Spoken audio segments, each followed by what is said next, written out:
ನಟ ದರ್ಶನ್ ಅವರು ಹಕ್ಕು ಚಲಾಯಿಸೋದಕ್ಕಾಗಮಿಸಿರೋದು ಮತ್ತು ನಟ ಯಶ್ ಅವರು ಕೂಡ ಆಗಮಿಸಿದ್ದಾರೆ. ಎರಡೂ ದೃಶ್ಯಗಳನ್ನ ಕೂಡ ನೀವೀಗ ನೋಡ್ತಾ ಇದ್ದೀರಿ. ನಟ ದರ್ಶನ್ ಅವರು ಆಗಮಿಸಿದ್ದಾರೆ, ಯಶ್ ಅವರು ಕೂಡ ಮತ ಚಲಾಯಿಸೋದಕ್ಕೆ ಹಕ್ಕು ಚಲಾಯಿಸೋದಕ್ಕೆ ಆಗಮಿಸಿರುವಂಥ ದೃಶ್ಯವನ್ನು ನೋಡ್ತಾ ಇದ್ದೀರಿ. ಆಗಲೇ ಸುದೀಪ್ ಮತ್ತು ಉಪೇಂದ್ರ ಅವರು ಕೂಡ ತಮ್ಮ ಹಕ್ಕು ಚಲಾಯಿಸಿದ್ರು ಮತ್ತು ಮಾತನಾಡಿದರು. ಈಗ ದರ್ಶನ್ ಮತ್ತು ಯಶ್ ಅವರು ಆಗಮಿಸಿದ್ದಾರೆ, ನೋಡ್ತಾ ಇದ್ದೀರಿ. ಕಳೆದ ಲೋಕಸಭಾ ಎಲೆಕ್ಷನ್ ಸಂದರ್ಭದಲ್ಲಿ ಇಬ್ಬರೂ ಕೂಡ ಸಕ್ರಿಯರಾಗಿದ್ದರು.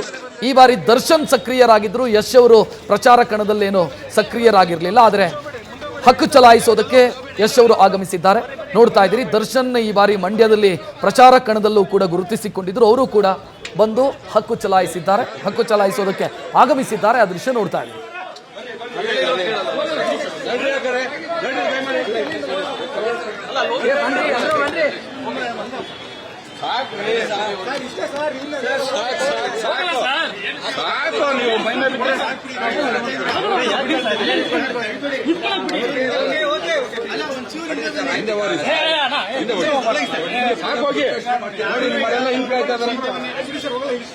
ಬೇರೆ ಅವಕಾಶ ಮಾಡಿ ನಿಮ್ಮರು ಇದ್ದಾರೆ,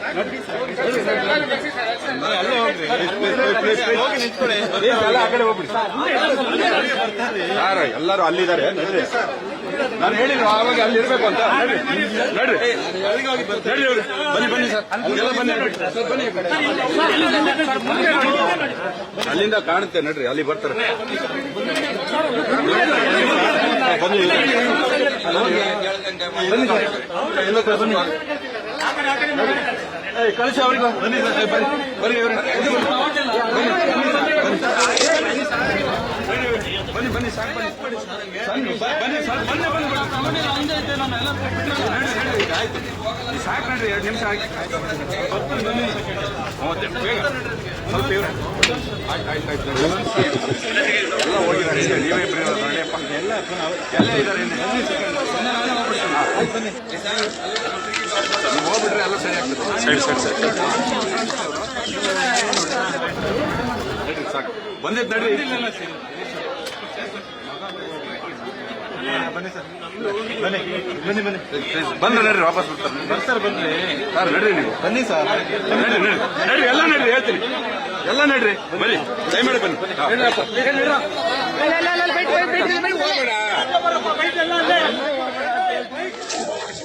ಸೈಡ್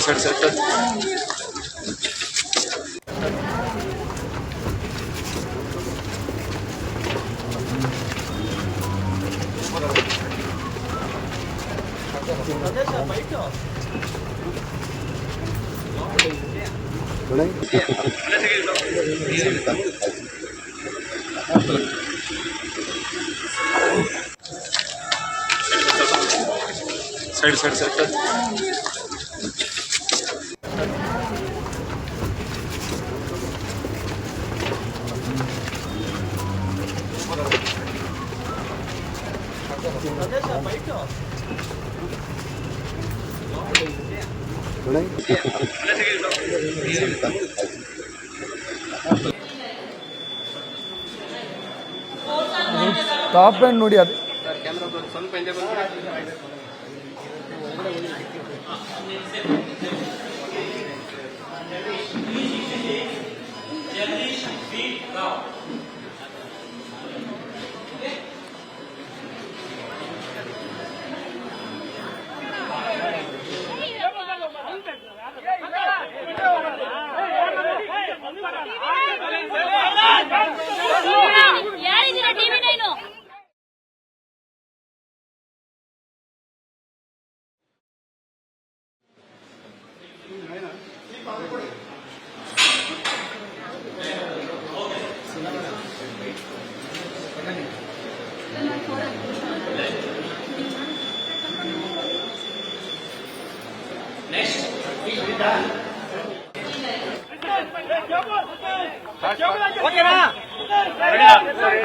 ಪ್ರತಿ ಎಲೆಕ್ಷನ್ ಏನೇ ಕೆಲಸ ಇದ್ರು ಎಷ್ಟೋ ಜನ ಕೆಲಸ ಇಲ್ಲ, ಸಮಯ ಇಲ್ಲ, ಹಾಗೆ ಅಂತ ಮಿಸ್ ಮಾಡಿದ್ರೆ. ಬಟ್ ನೀವು ಮಾತ್ರ ಯಾವುದೇ ಇಲ್ಲ, ಅದು ಕರ್ತವ್ಯ ಅಲ್ವಾ, ನಾವೆಲ್ಲರೂ ವೋಟ್ ಮಾಡಲೇಬೇಕು. ಸ್ಫೂರ್ತಿ ಅಂತೇನಿಲ್ಲ, ಅದು ನಮ್ಮ ಹಕ್ಕು, ನಾವೆಲ್ಲರೂ ವೋಟ್ ಮಾಡಲೇಬೇಕು.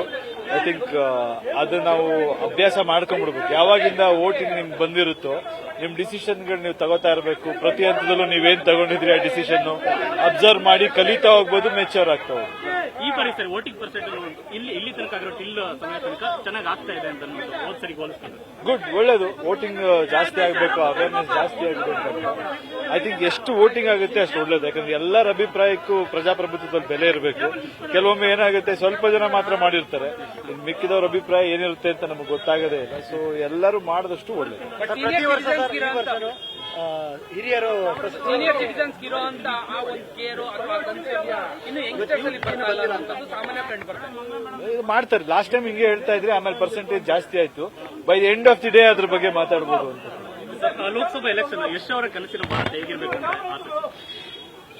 ಏನ್ ಸಿಂಪಲ್, ಸರ್ಕಾರ ಮಾಡೋ ಕೆಲಸ ಸರ್ಕಾರ ಅಚ್ಚುಕಟ್ಟಾಗಿ ಮಾಡಬೇಕು, ಜನಗಳು ಮಾಡೋ ಕೆಲಸ ಜನಗಳಿಗೆ ಮಾಡಕ್ ಬಿಡಬೇಕು.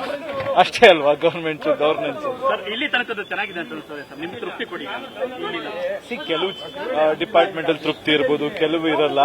ಬಟ್ ಇನ್ ಟೋಟಲ್ ಭಾರತ ಏನ್ ಆಪರ್ಚುನಿಟಿ ಈಗಿದೆ ನಮ್ಮ ದೇಶಕ್ಕೆ ಅಥವಾ ನಮ್ಮ ಡೆಮೋಗ್ರಫಿಕ್ಸ್ ಏನು ಇದು ಕಾಣಿಸ್ತಾ ಇದೆ, ಒಳ್ಳೆ ಆಪರ್ಚುನಿಟಿ ಇದೆ ದೇಶಕ್ಕೆ. ಒಳ್ಳೆ ಸಮಯ ಅನ್ಕೋತೀನಿ. ಯಂಗ್ಸ್ಟರ್ಸ್ ಪರ್ಸೆಂಟೇಜ್ ಎಲ್ಲ ನೋಡ್ತಾ ಇದ್ರೆ ಜಗತ್ತಲ್ಲಿ ಭಾರತ ಇವತ್ತು ಒಳ್ಳೆ ಸ್ಥಾನದಲ್ಲಿದೆ. ಇದನ್ನು ಉಪಯೋಗಿಸ್ಕೊಂಡು ಮುಂದಕ್ಕೆ ಹೋಗ್ಬೇಕು ಅನ್ನೋದು ಚಿತ್ರರಂಗದ ವಿಚಾರವಾಗಿ ಇವತ್ತು ಏನ್ ಮಾತಾಡ್ತೀರಾ? Development of India. So how can I elaborate this? You need half an hour or 1 hour program maybe. Simple. The government should do what it is supposed to do, and it should let people do what they are doing. Instead of, I think interference should be less, or empowerment should be done. There are so many things. I think as a citizen I expect. So let's see. I think they are telling me that it's better this time. Let's hope for the best. I think by the end of the day, definitely everybody should vote, and I request each and everybody to come and vote. That's all. ನೀವು ಸಿಗೋದಿಲ್ಲ ಸಾಮಾನ್ಯವಾಗಿ, ಹಾಗಾಗಿ ಕೇಳ್ತಾ ಇದ್ದೀವಿ. ರಾಮಾಯಣದ ಬಗ್ಗೆ ಮಾತಾಡಿ. ಇವಾಗ ನೋಡಿ, ಈ ಸಮಯ ಅಲ್ಲ ಇದು. ಜನ ವೋಟ್ ಬಗ್ಗೆ ಮಾತಾಡೋಣ, ಡೈವರ್ಟ್ ಮಾಡ್ಬಿಡಿ. ಮಾತಾಡಿ, ಸಿಗ್ತೀನಿ. ಎಲ್ಲಿ ಹೋಗ್ತೀನಿ ನಾನು? ಇಲ್ಲೇ ಇರುತ್ತಾನೆ, ಮಾತಾಡೋಣ.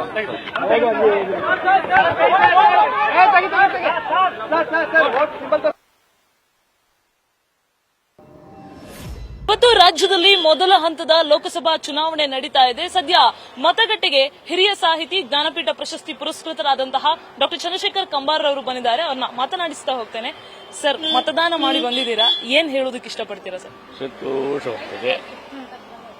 ನನ್ನ ಮತವನ್ನು ನಾನು ಚಲಾಯಿಸಿದ್ದಕ್ಕೆ ನನಗೆ ಸಂತೋಷವಾಗ್ತದೆ ಅಷ್ಟೇ. ಸರ್, ಜನರಿಗೆ ಏನಾದರೂ ಸಂದೇಶ ಕೊಡ್ತೀರಾ ಈ ಸಂದರ್ಭದಲ್ಲಿ? ಸಂದೇಶವನ್ನು, ಅಯ್ಯೋ ನಮಗಿರುವಂತಹ ಒಂದು ಒಳ್ಳೆ ಚಿನ್ನದ ಸಂದೇಶ ಅವಕಾಶ ಅಂತ ಕೇಳಿದ್ರೆ ಓಟ್ ಹಾಕೋದು. ಆ ಓಟ್ ಹಾಕೋದನ್ನು ಪ್ರಜೆಗಳು ಬಿಡಬಾರ್ದು. ಬಿಟ್ರೆ ನಮಗೆ ನಾವೇ ದ್ರೋಹ ಮಾಡಿಕೊಂಡು ಹಾಕಿ. ಸರ್, ಈ ಮತಗಟ್ಟೆಯಲ್ಲಿ ಹಿರಿಯರ ಸಂಖ್ಯೆ ಜಾಸ್ತಿ ಇದೆ. ಬೆಳಗ್ಗೆ 7 ಗಂಟೆಯಿಂದ ಇಲ್ಲಿವರೆಗೂ ಕೂಡ ಸಾಕಷ್ಟು ಸಂಖ್ಯೆಯಲ್ಲಿ ಸೀನಿಯರ್ ಸಿಟಿಸನ್ಸ್ ಮತದಾನ ಮಾಡ್ತಾ ಇದ್ದಾರೆ. ಅದು ದುರ್ದೈವ. ಯಾಕೆ ಹೇಳ್ತಂದ್ರೆ, ಇಂಥ ಅವಕಾಶದ ಬಗೆಗೆ ಬಹಳ ಸಂತೋಷವಾಗಿರ್ಬೇಕಾದದ್ದು ಯಂಗ್ಸ್ಟರ್ಸು. ಅವರೇ ಈ ಬಗೆಗೆ ಬಹಳ ನಿರಾಶರಾಗಿದ್ದಾರೆ ಅಥವಾ ಆ ಬಗ್ಗೆ ಉತ್ಸಾಹ ತೋರಿಸ್ತಾ ಇಲ್ಲ ಅಂತ ಹೇಳ್ತಂದ್ರೆ, ದಟ್ ಈಸ್ ರಿಯಲಿ ಅದು ನಮ್ಮ ಪ್ರಜಾಪ್ರಭುತ್ವ ದುರ್ದೈವದು. ಇದಿಷ್ಟು ಡಾಕ್ಟರ್ ಚಂದ್ರಶೇಖರ್ ಕಂಬಾರ್ ಅವರು ಹೇಳ್ತಾ ಇರುವಂತಹ ಮಾತು. ಹೆಚ್ಚಿನ ಸಂಖ್ಯೆಯಲ್ಲಿ ಮತದಾನ ಮಾಡುವ ಮೆಸೇಜ್ ಅನ್ನು ನ್ಯೂಸ್ ಫಸ್ಟ್ ಮೂಲಕ ಕೊಟ್ಟಿದ್ದಾರೆ. ಕ್ಯಾಮರಾಮನ್ ಚಂದ್ರೇಶ್ ಜೊತೆ ಪ್ರಗತಿ ಶೆಟ್ಟಿ, ನ್ಯೂಸ್ ಫಸ್ಟ್, ಬೆಂಗಳೂರು.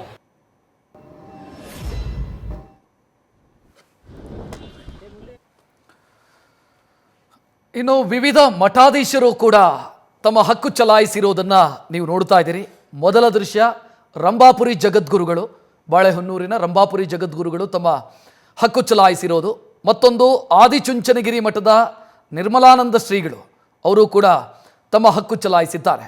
ಉಡುಪಿಯ ಪೇಜಾವರ ಮಠಾಧೀಶರು ಕೂಡ ಮತ ಚಲಾಯಿಸಿರೋದು. ಸುತ್ತೂರು ಶ್ರೀಗಳು, ಸಿದ್ಧಗಂಗಾ ಶ್ರೀಗಳು ಮತ್ತು ಸಚ್ಚಿದಾನಂದ ಸ್ವಾಮೀಜಿ ಇವರು ತಮ್ಮ ಹಕ್ಕು ಚಲಾಯಿಸಿರುವಂಥ ದೃಶ್ಯವನ್ನು ನೀವು ನೋಡ್ತಾ ಇದ್ದೀರಿ. ಅಲ್ಲಿಗೆ ಒಂದಿಷ್ಟು ಪ್ರೇರಣೆಗಳು ನಮ್ಮ ಕಣ್ಣ ಮುಂದೆ ಕಾಣ್ತಾ ಇದ್ದಾವೆ. ಅಂದರೆ ಯಾರು ವೋಟ್ ಹಾಕಿಲ್ವೋ, ಹಾಕಬೇಕೋ ಬೇಡವೋ ಅಂತ ಯೋಚನೆಯನ್ನು ಯಾರಾದರೂ ಮಾಡ್ತಾ ಇದ್ರೆ ಅಂಥವರಿಗಾಗಿ ಒಂದಿಷ್ಟು ಪ್ರೇರಣಾದಾಯಿ ದೃಶ್ಯಗಳನ್ನು ನೀವು ನೋಡೋದಕ್ಕೆ ಸಾಧ್ಯ ಇದೆ. ಮಠಾಧೀಶರು, ರಾಜಕೀಯ ಕ್ಷೇತ್ರದ ಗಣ್ಯರು ಮತ್ತು ಸಿನಿಮಾ ಜಗತ್ತಿನ ಪ್ರಮುಖರು ಅದರ ಜೊತೆಗೆ ಉದ್ಯಮ ಕ್ಷೇತ್ರದ ಗಣ್ಯರು, ಕ್ರೀಡಾ ಕ್ಷೇತ್ರದ ಗಣ್ಯರು ತಮ್ಮ ತಮ್ಮ ಹಕ್ಕು ಚಲಾಯಿಸೋದು ಅಥವಾ ತಮ್ಮ ಕರ್ತವ್ಯವನ್ನ ಅಚ್ಚುಕಟ್ಟಾಗಿ ನಿಭಾಯಿಸಿದ್ದಾರೆ ಮತ್ತು ಸಂದೇಶವನ್ನ ಕೂಡ ಕೊಡ್ತಾ ಇದ್ದಾರೆ. ಯಾಕೆ ಮತದಾನ ಅಗತ್ಯ, ಮತ ಹಾಕಬೇಕಾಗಿರೋ ಮಹತ್ವ ಏನು ಅನ್ನೋದನ್ನ ಅವರ ಸಂದೇಶದಲ್ಲಿ ತಿಳಿಸ್ತಾ ಇದ್ದಾರೆ. ಮತ್ತು ಅನೇಕ ಪ್ರಮುಖರು ಹಕ್ಕು ಚಲಾಯಿಸೋದೇ ನನ್ನ ಸಂದೇಶ ಅನ್ನೋದನ್ನು ಹೇಳ್ತಾ ಇದ್ದಾರೆ. ಕಂಬಾರರು ಮಾತನಾಡಿದ್ದನ್ನು ಕೂಡ ನೀವು ನೋಡಿದ್ರಿ. ಸೊ ಅಲ್ಲಿಗೆ ಒಂದಿಷ್ಟು ಕನ್ಫ್ಯೂಷನ್ಗಳು ಇದ್ದೇ ಇರುತ್ತೆ ಜನರಿಗೆ. ಕಣದಲ್ಲಿ ಅಯೋಗ್ಯರೇ ಇದ್ದಾರೆ, ಕಳ್ಳರಿದ್ದಾರೆ, ಸುಳ್ಳರಿದ್ದಾರೆ, ಇನ್ನು ಚಾರಿತ್ರ್ಯಹೀನರಿದ್ದಾರೆ. ಇಂಥವರಿಗೆ ನಾವು ಯಾಕೆ ವೋಟ್ ಹಾಕಬೇಕು ಅನ್ನೋ ಪ್ರಶ್ನೆ ನಿಮ್ಮನ್ನು ಸಹಜವಾಗಿ ಕಾಡುತ್ತೆ. ಈ ಚಾರಿತ್ರ್ಯಹೀನರ ಮಧ್ಯೆ, ಕಳ್ಳರು ಸುಳ್ಳರ ಮಧ್ಯೆ, ಭ್ರಷ್ಟಾಚಾರಿಗಳ ಮಧ್ಯೆ ಒಳ್ಳೆಯವರೂ ಇದ್ದಾರೆ. ಅಂಥವ್ರನ್ನ ಹುಡುಕಿ ಮತ ಹಾಕಬೇಕಾಗಿರೋದು ನಿಮ್ಮ ಜವಾಬ್ದಾರಿ. ಸೊ 108 ಪ್ರಶ್ನೆಗಳು ನಮ್ಮನ್ನು ಸಹಜವಾಗಿ ಕಾಡುತ್ತೆ. ಯಾಕೆ ವೋಟ್ ಹಾಕಬೇಕು ಅಂತ. ವೋಟ್ ಯಾಕೆ ಹಾಕಬೇಕು ಅಂತಂದರೆ, ವೋಟ್ ಹಾಕಿದರೆ ಮಾತ್ರ ಈ ದೇಶದ ಅಭಿವೃದ್ಧಿಗೆ ನಾವು ನಮ್ಮ ಜವಾಬ್ದಾರಿಯನ್ನು ನಿಭಾಯಿಸಿದಂಗೆ.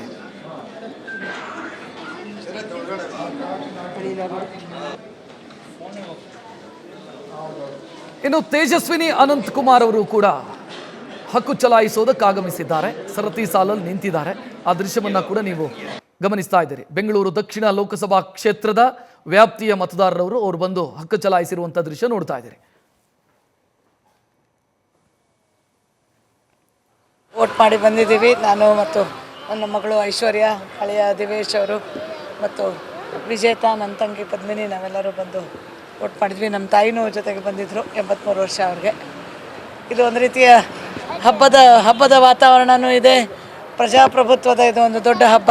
ಅದು 5 ವರ್ಷಕ್ಕೊಮ್ಮೆ ಬರುವಂಥದ್ದು. ಸಾಮಾನ್ಯ ಬೇರೆ ಹಬ್ಬಗಳೆಲ್ಲ ಪ್ರತಿ ವರ್ಷ ಬರ್ತವೆ, ಆದರೆ 5 ವರ್ಷಕ್ಕೆ ಒಂದು ಬರುವಂಥದ್ದು. ಜೊತೆಗೆ ಸಕ್ರಿಯವಾಗಿ ನಾವು ಭಾಗವಹಿಸಲಿಕ್ಕೆ ಒಂದು ಅವಕಾಶ ಇರುವಂಥದ್ದು.